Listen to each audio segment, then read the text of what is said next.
نہایت ہی قابل صد احترام دوستوں بزرگوں، عشرہ ذو الحج کے مبارک ایام ہم اپنی زندگیوں میں ایک مرتبہ پھر پا رہے ہیں، جن ایام کے بارے میں اللہ کے پیارے نبی صلی اللہ علیہ وسلم نے فرمایا کہ یہ عبادت کے لیے بہترین زمانہ ہے، اور فرمایا کہ ما من ایام افضل عند اللہ من ایام عشر ذی الحج، اللہ کے نزدیک عبادت کے لیے ان دنوں سے زیادہ افضل دن اور کوئی نہیں ہے جو عشرہ ذی الحج کے یہ مبارک دن ہیں۔ اور یہ عشرہ بڑی فضیلتوں والا ہے، اور اس عشرے کے جو ایام ہیں یہ استقبالی ایام ہیں۔ اصل میں عظیم الشان جو عمل ہونے والا ہوتا ہے یہ اس کے لیے استقبالیہ ایام ہیں، اور وہ عظیم الشان جو دن ہے یوم عرفہ اور یوم النحر ہے، اور حجاج اکرام حج سا عظیم الشان فریضہ ادا کرتے ہیں، پھر قربانی کرتے ہیں، اور وقوف عرفہ جو حج کا ایک بنیادی رکن ہے اس کی ادائیگی ہوتی ہے۔ اور دنیا بھر کے مسلمان جو ہیں وہ ان ایام میں خوب اللہ کی عبادت کرتے ہیں، ذکر و اذکار کرتے ہیں، اور روزہ رکھنے کا اہتمام کرتے ہیں کہ اللہ کے پیارے محبوب صلی اللہ علیہ وسلم نے فرمایا کہ ان ایام میں جو روزہ رکھتا ہے ایک روزہ جو ہے 1 سال کے روزوں کے برابر ہے،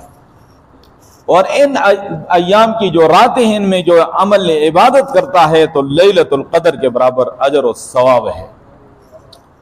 اور پھر یوم عرفہ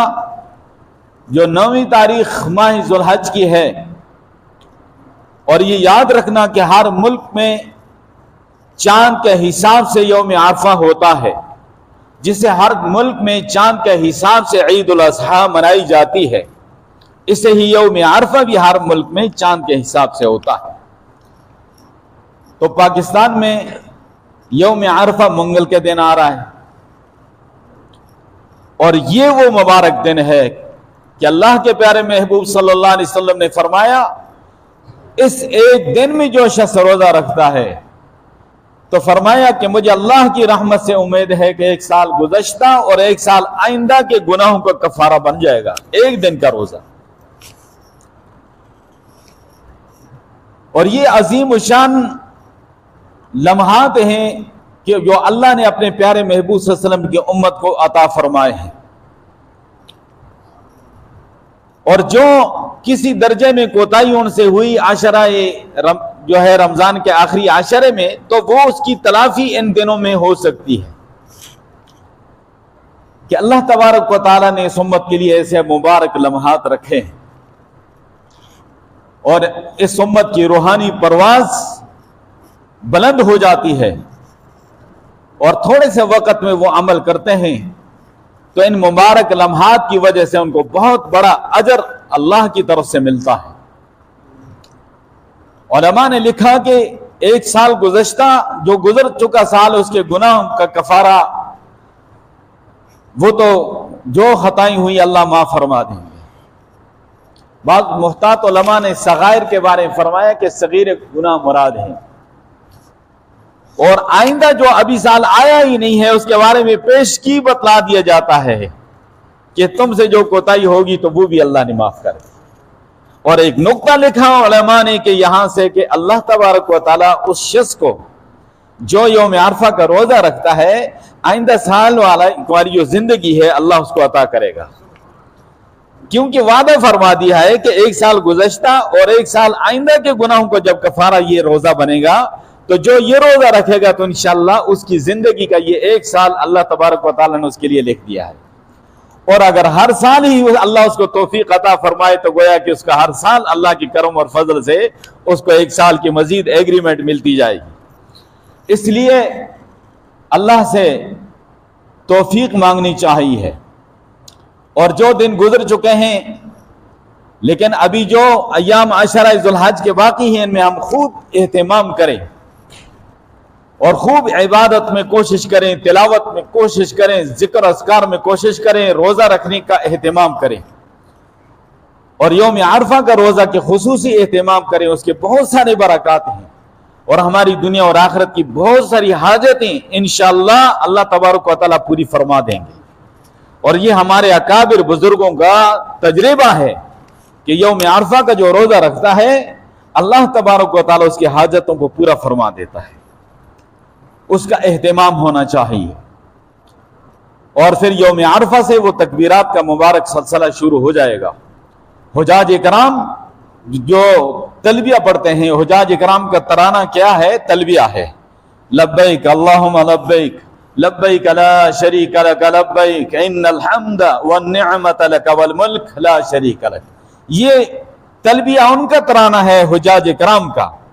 اور پوری دنیا کے مسلمانوں کے لیے بھی اللہ نے ترانہ مقرر کر دیا ان دنوں کے لیے کہ یوم عرفہ کی نماز فجر سے لے کر 13ویں تاریخ کی نماز عصر تک پوری دنیا کے مسلمان یہ ترانہ جو ہے گنگناتے ہیں کہ اللہ اکبر لا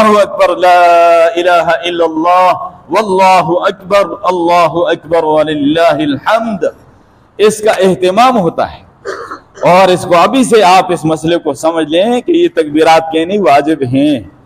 اور یوم عرفہ یعنی 9ویں تاریخ کی نماز فجر سے اس روحانی کورس کا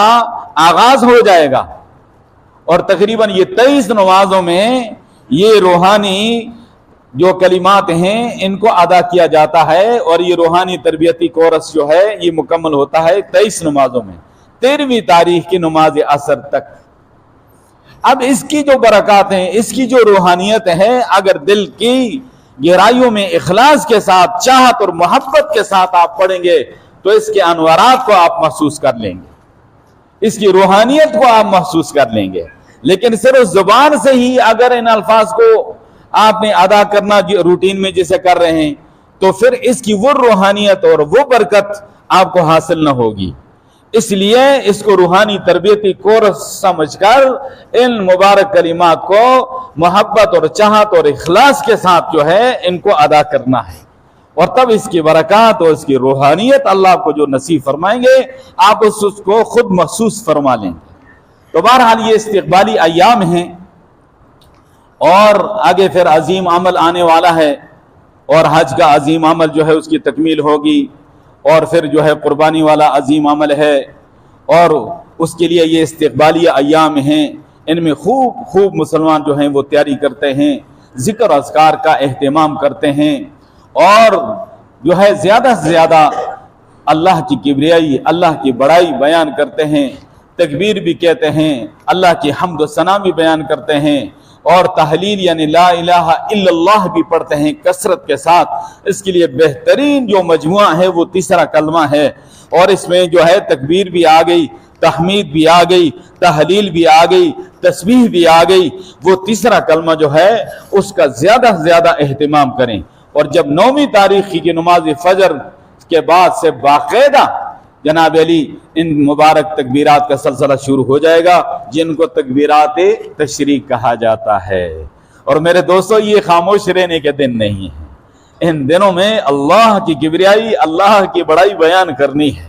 اور اصحاب اکرام جو ہیں ان دنوں میں بازاروں میں جماعت کی شکل میں نکلتے تھے اور مل کے تکبیرات پڑھتے تھے اور سارے بازار والے لوگ سارے بیک زبان ہو کر ان کے ساتھ تکبیرات پڑھتے تھے اور کیا فضا بنتی اور کیا منظر ہوتا تھا. آج کاش کہ یہ عمل کو زندہ کرنے والے کوئی ہوں. حضرت ابن عباس رضی اللہ تعالیٰ عنہ خصوصی طور پہ بازاروں میں نکل جاتے اپنے ساتھیوں کے ساتھ اور پھر یہ تکبیرات پڑھتے جاتے اللہ اکبر لا الہ الا اللہ واللہ اکبر وللہ الحمد. اور سارے بازار والے ساتھ پڑھتے جاتے تھے. تو یہ دن خاموش رہنے کے نہیں ہیں. ان تکبیرات کے ساتھ ان دنوں کو زینت بخشو، رونق بخشو اور اہتمام کے ساتھ، خصوصی اہتمام کے ساتھ ان کلمات کا ورد کرو اور زیادہ سے زیادہ جو ہے اللہ کا ذکر کرو اور زیادہ سے زیادہ جو ہے عبادت میں، تلاوت میں ان اوقات کو جو ہے صرف کرو۔ ان 10 دنوں کی قسم اللہ نے قرآن شریف میں اٹھائی ہے کہ والفجر ولیال عشر، فجر کی قسم اور 10 راتوں کی قسم، یہ عشر ذی الحج کی 10 راتیں ہیں اور یہ مبارک زمانہ ہے۔ اللہ نے ہمیں اپنی زندگیوں میں ایک مرتبہ پھر دے دیا، نہ جانے یہ مبارک لمحات پھر ہمیں نصیب ہوں یا نہ ہوں۔